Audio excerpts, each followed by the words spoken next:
রাধে রাধে, নমস্কার। আমি আপনাদের লাইফ কোচ অ্যাস্ট্রোলজার শ্রীরুদ্র, অ্যাস্ট্রোলজি বাস্তু নিউমোলজি কনসালটেন্ট। আজকে খুব গুরুত্বপূর্ণ বিষয় নিয়ে আপনাদের সকলের সামনে এসেছি। মীন রাশির জাতক জাতিকার স্পেশাল ভিডিও আজকের এই ভিডিওতে আপনারা জানতে পারবেন 2 জুন থেকে 31 অক্টোবর এই যে টাইম পিরিয়ডটা 5 মাস 12 বছর পর একটা সময় এসছে যখন আপনাদের জীবনে ভাগ্য পরিবর্তন হতে পারে।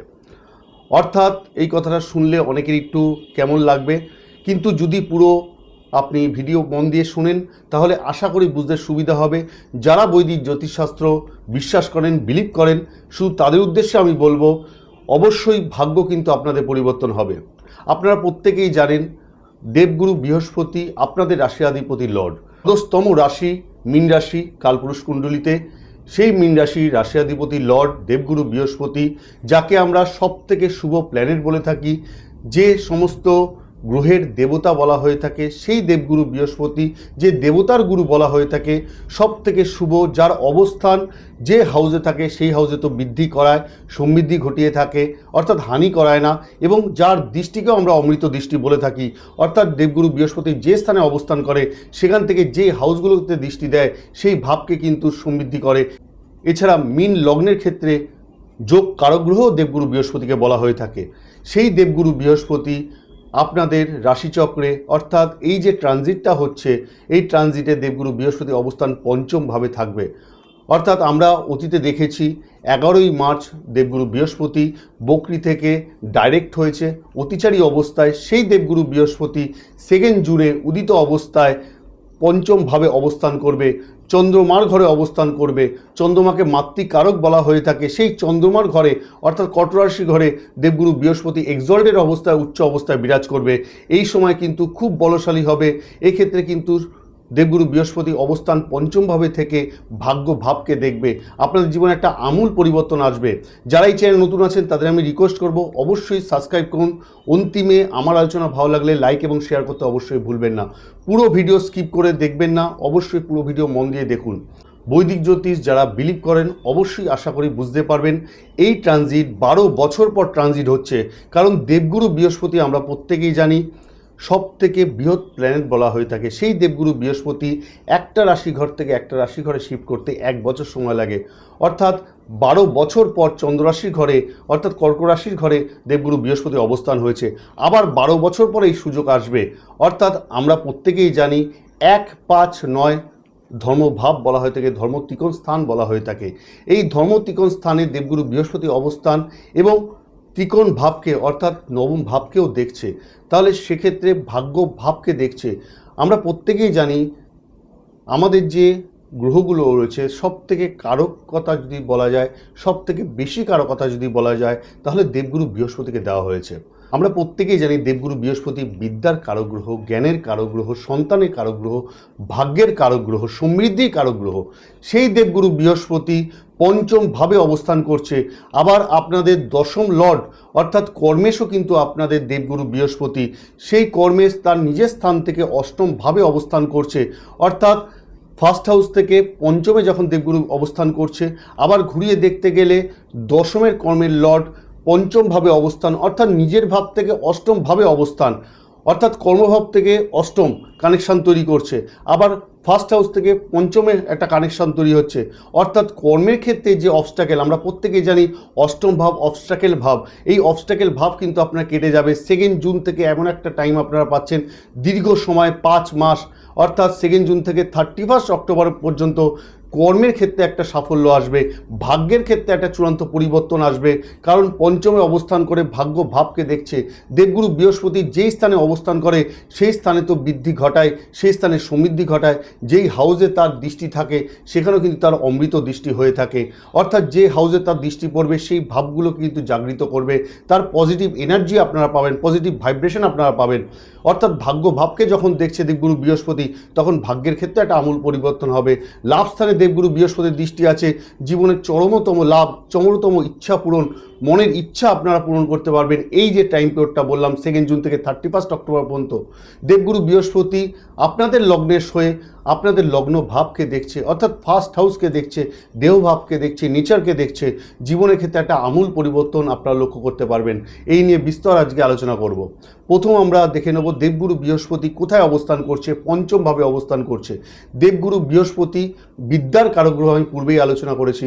সেই দেবগুরু বৃহস্পতি বিদ্যার কারগ্রহ, জ্ঞানের কারগ্রহ হয়ে পঞ্চম ভাবে অবস্থান করছে। এই পঞ্চম ভাবকে আমরা বিদ্যা ভাব বলে থাকি, এডুকেশনের ভাব বলে থাকি। সেখানে দেবগুরু বৃহস্পতির অবস্থান রয়েছে, অর্থাৎ বিদ্যার্থীদের ক্ষেত্রে বিশেষ করে আমি বলবো, যারা মনের মধ্যে অনেক রকম চিন্তা ভাবনা করছেন চেঞ্জেস নিয়ে, অর্থাৎ কোথাও কোচিং চেঞ্জ করবেন, স্কুল চেঞ্জ করবেন, ইউনিভার্সিটি চেঞ্জ করবেন, বা দূরে কোথাও গিয়ে যাত্রা করে আপনারা পড়াশোনা করতে চাইছেন, এক্ষেত্রে কিন্তু 2 জুন থেকে 31 অক্টোবর পর্যন্ত আইডিয়াল সময় আপনাদের চেঞ্জেস করার। যাবতীয় পরিবর্তন যেটা পজিটিভ হওয়ার দরকার, সেই পরিবর্তনগুলো কিন্তু এই সময় আপনারা করতে পারেন। এই সময় কিন্তু পড়াশোনায় মন বসবে। যারা কম্পিটিটিভ এক্সাম দিচ্ছেন তাদের ক্ষেত্রে খুব শুভ হবে। দেবগুরু বৃহস্পতি পঞ্চমে অবস্থান করে ভাগ্য ভাবকে দেখছে, নবম ভাবকে দেখছে। নবম ভাবকে হায়ার এডুকেশন বলা হয়ে থাকে। যারা হায়ার এডুকেশন করতে চাইছেন বা কিছু এক্সট্রা পড়াশোনা করতে চাইছেন, নতুন সাবজেক্ট নিয়ে রিসার্চ করতে চাইছেন, তাদের ক্ষেত্রে কিন্তু এই সময়টা খুব ভালো হবে। অর্থাৎ নতুন বিষয় নিয়ে আপনারা জ্ঞান এই সময় অর্জন করতে পারেন। এই পঞ্চম ভাবকে আমরা সন্তানের ভাব বলে থাকি। সন্তান, যারা মনে করছেন সন্তান কনসিভ করবেন, যদি তাদের ডেট 2 জুন থেকে 31 অক্টোবর 2026 সালে হয়ে থাকে, তাহলে আমি বলবো খুব শুভ, খুব শুভ মীন রাশির জাতক জাতিকার ক্ষেত্রে। এছাড়াও যারা মনে করছেন ফ্যামিলি প্ল্যানিং করতে চাইছেন, এই সময়টা খুবই ভালো। সন্তান যাদের রয়েছে সেই সন্তান থেকে প্রাপ্তি যোগ হবে, অর্থাৎ সন্তানের প্রতি যে আপনার দায়িত্ব কর্তব্য, কারণ পঞ্চম ভাবকে আমরা দায়িত্ব কর্তব্যের স্থান বলে থাকি। পঞ্চম ভাবকে আমরা দায়িত্ব যখন আমরা সন্তানের ওপর নেই, সেই সন্তানের প্রতি পূর্ণ দায়িত্ব আমি পালন করতে পারবো। সন্তান থেকেও আমি একটা আনন্দ পাবো, সন্তান থেকেও কিন্তু একটা প্রাপ্তিযোগ আমার হবে। এবং সন্তানের এডুকেশন নিয়ে যদি আমি চিন্তা করে থাকি বা কোনো দুশ্চিন্তা আমার মধ্যে রয়েছে, সেই দুশ্চিন্তা কিন্তু কাটার সময় চলে এসছে 2 জুন থেকে 31 অক্টোবর। সন্তানের কেরিয়ারে একটা সাফল্যতা লক্ষ্য করা যাবে 2 জুন থেকে 31 অক্টোবর। এই যে টাইম পিরিয়ডটা, অর্থাৎ সন্তানের ক্ষেত্রেও খুব শুভ হবে। এই পঞ্চম ভাব থেকে আমরা দেখে থাকি, কারণ পঞ্চম ভাবকে ধর্মভাবও বলা হয়ে থাকে, ধর্ম ত্রিকোণ স্থান বলা হয়ে থাকে। সেখান থেকে ভাগ্যভাবকে দেখছে। অবশ্যই আমি বলবো মনের থেকে আপনাদের একটা ধর্মের প্রতি প্রেম আপনাদের জাগবে। অর্থাৎ ওপর দিয়ে নয় যে আপনি মন্দিরে যাচ্ছেন, সেখানে পুজো দিচ্ছেন, এটা অবশ্যই হবে না। আপনার মন থেকে একটা ধর্মের প্রতি, ঈশ্বরের প্রতি একটা টান অনুভূতি হবে। এই সময় ধার্মিক যাত্রা আপনাদের অবশ্যই হবে। এই পঞ্চম ভাবকে আমরা বোঝাই লাভ রিলেশন, ভালোবাসার স্থান। যাদের ক্ষেত্রে ডিট্যাচমেন্ট হয়ে গেছে, ব্রেকআপ হয়ে গেছে, আপনারা অবশ্যই লক্ষ্য করে দেখবেন। ভবিষ্যতে আমায় কমেন্ট করে অবশ্যই জানাবেন। এই সময় কিন্তু অনলাইনে আপনার অনেক ফ্রেন্ড সার্কেল তৈরি হবে, নতুন নতুন বন্ধু তৈরি হবে। অর্থাৎ এক্ষেত্রে কিন্তু লাভ রিলেশনের ক্ষেত্রেও খুব ভালো, নতুন সম্পর্ক তৈরি হতে পারে, বা পুনঃসম্পর্কও কিন্তু দেবগুরু বৃহস্পতি ব্যালেন্স করাবে। কারণ দেবগুরু বৃহস্পতি রিলেশনকে ব্যালেন্স করায়। সব থেকে শুভ প্ল্যানেট বলা হয় দেবগুরু বৃহস্পতিকে। অর্থাৎ ভালোবাসায় যদি কোনো একটা সম্পর্ক খারাপ হয়ে গিয়ে থাকে, আপনার লাভ পার্টনার যদি স্টাবার্ন নেচারের হয়ে গিয়ে থাকে, অথবা সে রাগী জেদি আপনার সাথে খারাপ ব্যবহার করছে, এই সময় কিন্তু সংযত হবে। এই সময় কিন্তু আপনি নিজের ভুলগুলোকে বুঝতে পারবেন যে কোথায় আপনি অতীতে ভুল করেছিলেন, যার মাধ্যমে আপনার ভালোবাসার মানুষটা অনেকটা দূরে চলে গেছে। এই সময় আপনিও মন মস্তিষ্ক আপনার ঠিক করতে পারবেন। অর্থাৎ পঞ্চম ভাবকেও মন মস্তিষ্কের স্থান বলা হয়ে থাকে। অর্থাৎ আপনি নিজেকেও একটু ব্যালেন্স করতে পারবেন, নিজের রিলেশনকে একটু ব্যালেন্স করতে পারবেন। এছাড়াও এই স্থান থেকে দেখা হয়ে থাকে শেয়ার মার্কেট। পঞ্চমভাবে দেবগুরু বৃহস্পতির অবস্থান করছে, লাভ স্থান 11th হাউসকে দেখছে। অর্থাৎ 11th ভাবকে ট্রেডিং ভাব বলা হয়ে থাকে, পঞ্চম ভাবকে শেয়ার মার্কেট বলা হয়ে থাকে। অর্থাৎ পঞ্চম থেকে 11-এর একটা কালেকশন তৈরি হচ্ছে। এই কানেকশানের জন্য আপনাদের ক্ষেত্রে অবশ্যই যারা শেয়ার মার্কেটে ট্রেডিং করেন, তারা কিন্তু এই সময় ঝুঁকি নিতে পারবেন। এই সময় ইনভেস্টমেন্ট করলে 2 জুন থেকে 31 অক্টোবরের মধ্যে একটা ভালো রিটার্ন কিন্তু ভবিষ্যতে আশা করা যায়। দেবগুরু বৃহস্পতি আমি পূর্বেই আলোচনা করেছি পঞ্চমভাবে অবস্থান, অর্থাৎ ধর্ম ত্রিকোণ স্থানে অবস্থান করছে। 12 বছর পর এই সুযোগ আপনাদের ক্ষেত্রে এসছে। পঞ্চমভাবে দেবগুরু বৃহস্পতি অবস্থান করছে এবং সেখান থেকে তার শুভ দৃষ্টি, অর্থাৎ আমরা প্রত্যেকেই জানি দেবগুরু বৃহস্পতির পঞ্চম, সপ্তম এবং নবম দৃষ্টি হয়ে থাকে। এই অমৃত দৃষ্টি, পঞ্চম দৃষ্টি নবম ভাবে পড়ছে, অর্থাৎ বৃশ্চিক রাশি মঙ্গলের ঘরে পড়ছে। এই সময় কিন্তু আপনাদের ঊর্জা বৃদ্ধি পাবে, এই সময় এনার্জি বৃদ্ধি পাবে, যে কোনো কাজকর্মে আপনাদের মন বসবে, ভাগ্যের ক্ষেত্রে একটা আমূল পরিবর্তন হবে। কারণ নবম ভাব ত্রিকোণ স্থান বলা হয়ে থাকে, আবার পঞ্চম ভাবকে ধর্মত্রিকোণ স্থান বলা হয়ে থাকে। সেখান থেকে দেবগুরু বৃহস্পতি ভাগ্য ভাবকে যখন দেখছে, ভাগ্যের ক্ষেত্রে অনেক পরিবর্তন আপনাদের হবে। যে অবস্ট্রাকেলগুলো ভাগ্যে হচ্ছিল, অর্থাৎ যে কাজগুলো অতীতে ভেবেছিলেন কিন্তু সেই কাজগুলো সমাপ্ত করতে পারেননি, সেই কাজগুলো 2 জুন থেকে 31 অক্টোবরের মধ্যে সমাপ্ত করতে পারবেন। যে কোনো মাঙ্গলিক কাজ, শুভ কাজ, শুভ অনুষ্ঠান সম্পূর্ণ করতে পারবেন। ভাগ্যের ক্ষেত্রে যে চূড়ান্ত সিদ্ধান্তগুলো নেওয়া আপনার আগে প্রয়োজন ছিল বা আপনি নিতে পারেননি কোনো কারণে, সেই সিদ্ধান্তগুলো কিন্তু এই সময় আপনারা নিতে সক্ষম হবেন। এই সময় আপনাদের ধর্মের প্রতি একটা টান বাড়বে, বিভিন্ন ধার্মিক স্থানে আপনারা যাত্রা করবেন, কারণ এই নবম ভাবকে দূরের যাত্রাকেও রিপ্রেজেন্ট করে থাকে। এই সময় কিন্তু দূরে আপনাদের ধার্মিক যাত্রা হবে বা কর্মনীয় দূরে যাত্রা আপনাদের হতে পারে। যারা বিদেশে লেনদেন করছেন, যারা ইম্পোর্ট এক্সপোর্ট করছেন, বিদেশে যারা রয়েছেন তাদের ক্ষেত্রেও ভালো হবে, এবং যারা এডুকেশন করছেন, দূরে গিয়ে এডুকেশন নিতে চাইছেন তাদের ক্ষেত্রেও ভালো হবে। ওভারঅল দূরের যাত্রার ক্ষেত্রে আপনাদের ক্ষেত্রে শুভ হবে। যারা সেলসের কাজ করছেন, দূরে গিয়ে কাজ করছেন, এই সময়টা 2 জুন থেকে 31 অক্টোবর পর্যন্ত দূরের যাত্রা করে যদি কোনো কাজ করতে পারেন তাহলে অবশ্যই সেখানে গিয়ে আপনাদের টার্গেট ফুলফিল হবে এবং সেখান থেকে আপনারা অ্যাচিভমেন্ট রিওয়ার্ডও পেতে পারেন। অর্থাৎ ওভারঅল দেখতে গেলে ভাগ্য পুরোপুরি আপনাদের ক্ষেত্রে সাপোর্টিভ হবে। অনেকে বলে থাকেন ভাগ্যকে আমি মানি না, লাককে আমি মানি না, কিন্তু আমি ব্যক্তিগতভাবে আপনাদের বলছি ভাগ্য কিন্তু অবশ্যই সঙ্গ দেয়। কারণ যদি আপনি কঠোর পরিশ্রমও করেন, অনেক ক্ষেত্রে লক্ষ্য করা যায় ভাগ্য আপনার সঙ্গ দিচ্ছে না, আপনি ফলে রেজাল্ট পাচ্ছেন না, অর্থাৎ যে কর্ম আপনি করছেন, যে রেজাল্ট আপনার পাওয়ার দরকার সেই রেজাল্ট কিন্তু পাচ্ছেন না। তাই ভাগ্য অবশ্যই প্রয়োজন আছে মানুষের জীবনে। আমরা অতীতে পূর্বজন্মে যে কাজটা করে থাকি, পুরো জীবনে যে কাজটা করে থাকি, সেই সময় সেই কাজের ফলস্বরূপ অর্থাৎ ভাগ্য কিন্তু আমাদের এই জীবনে পেয়ে থাকি। আমরা এই জীবনে যে কর্ম করব সেই কর্ম কিন্তু বহন করবে, অর্থাৎ আগামী জীবনে কিন্তু আমরা সেই ভাগ্য পাবো। অর্থাৎ ভাগ্য কিন্তু আমাদের জীবনের সাথে রিলেটেড। যদি ভাগ্য রিলেটেড নাই হতো তাহলে কঠোর পরিশ্রম যারা করছে তারা রাতারাতি কিন্তু কোটিপতি হয়ে যেত বা সাফল্যের চূড়ান্ত শিখরে পৌঁছে যেত। তাই খুব পরিশ্রম করলেও যে সাফল্য পাওয়া যায় এই কথা কিন্তু সম্পূর্ণ ভুল। তাই ভাগ্য সঙ্গ দরকার আছে। যখন গ্রহ গোচর হয় অর্থাৎ ট্রানজিট যখন হয়, শুভ প্ল্যানেট যখন ট্রানজিট করে, শুভ স্থানে অবস্থান করে, সেক্ষেত্রে কিন্তু একটা আমূল পরিবর্তন, ভালো একটা লাভ, সেই গ্রহের ব্লেসিং আমরা পেয়ে থাকি। সেরকম দেবগুরু বৃহস্পতি ভাগ্য ভাবকে দেখছে, দেবগুরু বৃহস্পতি নিজেই ভাগ্যের কারক গ্রহ হিসাবে ভাগ্য ভাবকে দেখছে, অর্থাৎ জীবনে কিন্তু একটা আমূল পরিবর্তন হবে। এছাড়াও এই নবম ভাবকে আমরা পৈতৃক ভাবও বলে থাকি, পৈতৃক সম্পত্তি ভাব বলে থাকি। যাদের পৈতৃক সম্পত্তি নিয়ে কোনো সমস্যা হচ্ছে, অতীতে সেটা সলভ হয়নি, সেইটা কিন্তু 2 জুন থেকে 31 অক্টোবর এই যে টাইম পিরিয়ডটা 5 মাসের মধ্যে কিন্তু সলভ হওয়ার প্রবল সম্ভাবনা রয়েছে। এছাড়াও পিতার কিন্তু আশীর্বাদ পাবেন, গ্র্যান্ডফাদারের আশীর্বাদ পাবেন। ওভারঅল কিন্তু ভাগ্য আপনাদের পুরোপুরি সঙ্গ দিচ্ছে। তাই অবশ্যই বলবো আপনাদের কর্ম বেশি করে করতে হবে, কারণ মঙ্গলের ঘরে দেবগুরু বৃহস্পতির দৃষ্টি। যদি সঠিকভাবে আপনারা কর্ম করতে পারেন এই সময়টা আপনাদের জীবনে একটা আমূল পরিবর্তন ঘটবে। দেবগুরু বৃহস্পতি পঞ্চমভাবে অবস্থান করছে, আপনাদের লাভেশের ঘরে দৃষ্টি অর্থাৎ 11th হাউসে দৃষ্টি প্রদান করছে।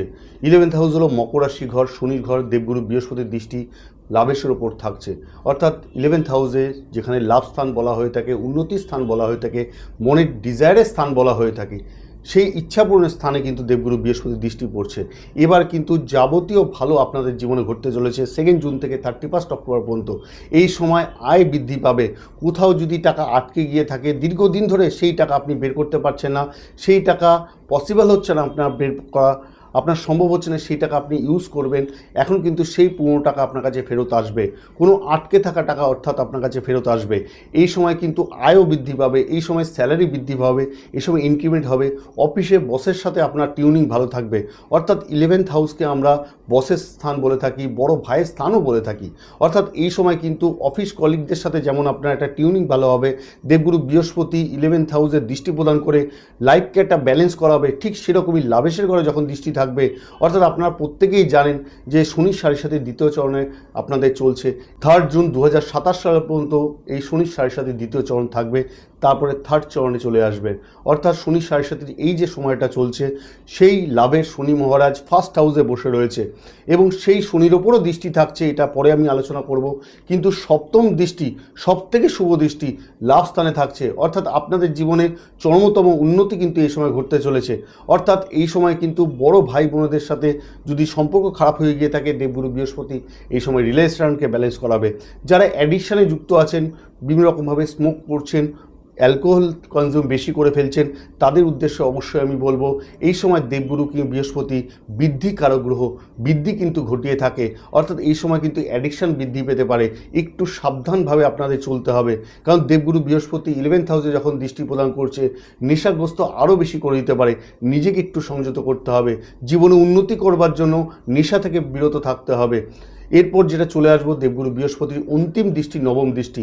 দেবগুরু বৃহস্পতি পঞ্চমভাবে অবস্থান করছে এবং আপনাদের ক্ষেত্রে অর্থাৎ কর্মের লর্ড দেবগুরু বৃহস্পতি যে পঞ্চমে অবস্থান করছে এবং ফার্স্ট হাউসকে দেখছে, অর্থাৎ নিজ ভাব থেকে দশম থেকে অষ্টমভাবে যখন রয়েছে, আবার নিজ ভাব থেকে পঞ্চমভাবে অবস্থান করে যখন ফার্স্ট হাউসকে দৃষ্টি দিচ্ছে, আপনাদের জীবনে কিন্তু একটা চেঞ্জেস পরিবর্তন আসবে। পঞ্চম ভাব মন মস্তিষ্কের স্থান, আর ফার্স্ট হাউস হলো নলেজের স্থান। অর্থাৎ এই সময় যে কোনো সাবজেক্ট নিয়ে আপনি পড়াশোনা করলে মন মস্তিষ্ক লাগিয়ে যদি পড়াশোনা করতে পারেন, মন দিয়ে পড়াশোনা করতে পারেন, তাহলে কিন্তু অনেক জ্ঞান আপনি অর্জন করতে পারবেন, ডিপ নলেজ আপনার গেইন হবে। এই সময় লাইফকে আপনি ব্যালেন্স করতে শিখবেন, কোন জিনিসটা ভালো কোন জিনিসটা খারাপ, এই সময় লাইফকে আপনি ব্যালেন্স করবেন। ফার্স্ট হাউস আগেই বললাম দেহভাবকে বোঝায়। অতীতে যদি বড় ধরনের রোগ থাকে, সেই রোগের মধ্যে হিউজ আপনার খরচা হচ্ছে, অধিক খরচার ফলে আপনার সমস্যা আসছে বা দেহ ধীরে ধীরে ডিটোরেট করছে, রোগ বৃদ্ধি পাচ্ছে, এক্ষেত্রে আমি বলবো দেবগুরু বৃহস্পতি দৃষ্টি যখন থাকবে অনেক রোগ থেকে কিন্তু প্রতিরোধ ক্ষমতা আপনার বাড়বে। কারণ ফার্স্ট হাউসে আপনাদের শনি মহারাজ অবস্থান করছে, শনি মহারাজের ওপর দৃষ্টি থাকবে। যেই সময়টা আমরা প্রত্যেকেই জানি এই সেকেন্ড সেশনটা শনি সাড়ে সাতির একটু খারাপ যায়, অবশ্যই খারাপ যায় যদি আপনাদের পার্সোনাল বার্থ চার্টে শনিদেবের অবস্থান সঠিক না হয়ে থাকে। যদি শনিদেবের অবস্থান পার্সোনাল বার্থ চার্টে খারাপ হয়ে থাকে বা মঙ্গলের অবস্থান যদি খারাপ হয়ে থাকে, তাহলে এই সাড়ে সাতির সময় কিন্তু অবশ্যই একটু খারাপ যায়। কিন্তু সেই শনি মহারাজের ওপর যখন দৃষ্টি পড়ছে দেবগুরু বৃহস্পতির দৃষ্টি, অর্থাৎ এই সমস্যা থেকে কিন্তু অনেকটা আপনি বেরিয়ে আসতে পারবেন। তবে একটা জিনিস অবশ্যই আমি বলবো, দেবগুরু বৃহস্পতির চর্বির কারক গ্রহ বলা হয়ে থাকে। এই সময় মেদ বৃদ্ধি পেতে পারে, অর্থাৎ ফার্স্ট হাউসের দৃষ্টি পড়ছে, আপনাদের ফুড হ্যাবিটটাকে ঠিকঠাক করতে হবে। অবশ্যই খাওয়া দাওয়া নিয়মিত এবং খাওয়া দাওয়া পরিমিত করতে হবে। 26 সাল সূর্যের বছর, এই সময় অর্থাৎ যদি আপনি যোগা প্রাণায়াম করতে পারেন, এক্সারসাইজ করতে পারেন, অবশ্যই কিন্তু রোগ প্রতিরোধ ক্ষমতা অনেক অংশে বৃদ্ধি পাবে। মীন রাশির সকল জাতক জাতিক উদ্দেশ্যে অবশ্যই আমি বলবো, যদি আপনাদের পার্সোনাল বার্থ চার্টে দেবগুরু বৃহস্পতির অবস্থান সঠিক থাকে, তাহলে জীবনে কিন্তু একটা র্যাডিক্যাল পরিবর্তন আপনারা লক্ষ্য করবেন। কিন্তু যদি খারাপ হয়ে থাকে, অবশ্যই আমি বলবো সেক্ষেত্রে বৃহস্পতি গার্ড এবং বৃহস্পতি বীজ মন্ত্র আপনাদের নিত্য জপ করতে হবে। 16 মে 2026 সালে ফলোয়াইনি অমাবস্যা, অর্থাৎ এই মাসে যে অমাবস্যাটা পড়ছে খুব শুভ অমাবস্যা, এটাকে ফলদায়িনী অমাবস্যা বলা হয়ে থাকে। রামকৃষ্ণ দেব তিনি শারদা মাকে ষোড়শী রূপে পুজো করেছিলেন। এই সময় কথিত আছে কেউ 3টে 5টা 7টা ফল দিয়ে যদি মনস্কামনা করে, যখন মনস্কামনা পূর্তি হবে আগামী বছর আবার ফলদায়িনী অমাবস্যার দিন সেই ফল গ্রহণ করতে পারবে, অর্থাৎ ফলদায়িনী অমাবস্যা। এই সময়টা তারাপীঠ মহাশ্মশানে আমি হোমযজ্ঞের আয়োজন করেছি। যাদের পার্সোনাল বার্থ চার্টে কোনো সমস্যা তৈরি হয়েছে, পূর্বেই আমি আলোচনা করলাম, মাঙ্গলিক দোষ হতে পারে, গ্রহণ দোষ হতে পারে, দায়িত্ব দোষ হতে পারে, কাল সর্পদোষ হতে পারে, এই যে দোষগুলো হয় এই দোষগুলো কিন্তু খণ্ডন বা নিবারণ অবশ্যই দরকার আছে। এছাড়াও সাড়ে সাতি যে দ্বিতীয় সেশন চলছে, যদি আপনাদের পার্সোনাল বার্থ চার্টে মঙ্গল এবং শনির অবস্থান সঠিক না হয়ে থাকে বা সঠিক গ্রহ শুভ গ্রহ যদি খারাপ স্থানে বসে গিয়ে থাকে, অশুভত্ব বৃদ্ধি করে, সেক্ষেত্রেও কিন্তু একটা খারাপ ফল দেয়। অবশ্যই তার লঘুকরণ করিয়ে নিতে হবে। পার্সোনাল বার্থ চার্ট অ্যানালিসিস করিয়ে অবশ্যই আপনাদের যে সমস্যাগুলো আছে সেগুলো কাটিয়ে নিন। যারা ইন্টারেস্টেড আছেন অবশ্যই আমি বলবো স্ক্রিনে দেওয়া নাম্বার নোট ডাউন করে নিন, অবশ্যই আমাকে অতি শীঘ্রই যোগাযোগ করুন। আশা করি এই ভিডিওর মাধ্যমে সকলকে আমি পজিটিভ করতে সম্ভব হয়েছে, সকলকে সঠিক ইনফরমেশন আমি দিতে পেরেছি। ভালো লাগলে অবশ্যই লাইক এবং শেয়ার করতে ভুলবেন না। সকলে ভালো থাকুন, সুস্থ থাকুন। জয় মা তারা, জয় মা চণ্ডী।